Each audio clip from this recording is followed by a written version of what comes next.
Calculator currency converter in iOS 18. Hey guys, in today's video, I'll show you how to use the new currency converter feature in the Calculator app on iOS 18. This is a game changer for quick and easy conversions on the go. So let's get started. Open the Calculator app on your iPhone running iOS 18.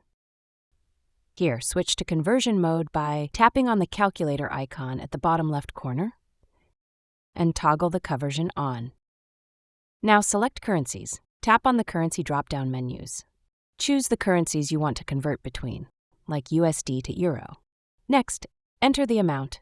Type the amount you want to convert using the calculator's number pad. The converted amount will appear instantly in the secondary display area. Switch currencies quickly. Tap the swap icon between the currencies to reverse the conversion direction.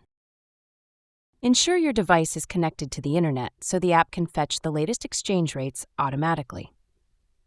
And that's how you use the Calculator app's currency converter in iOS 18. It's fast, accurate, and super convenient.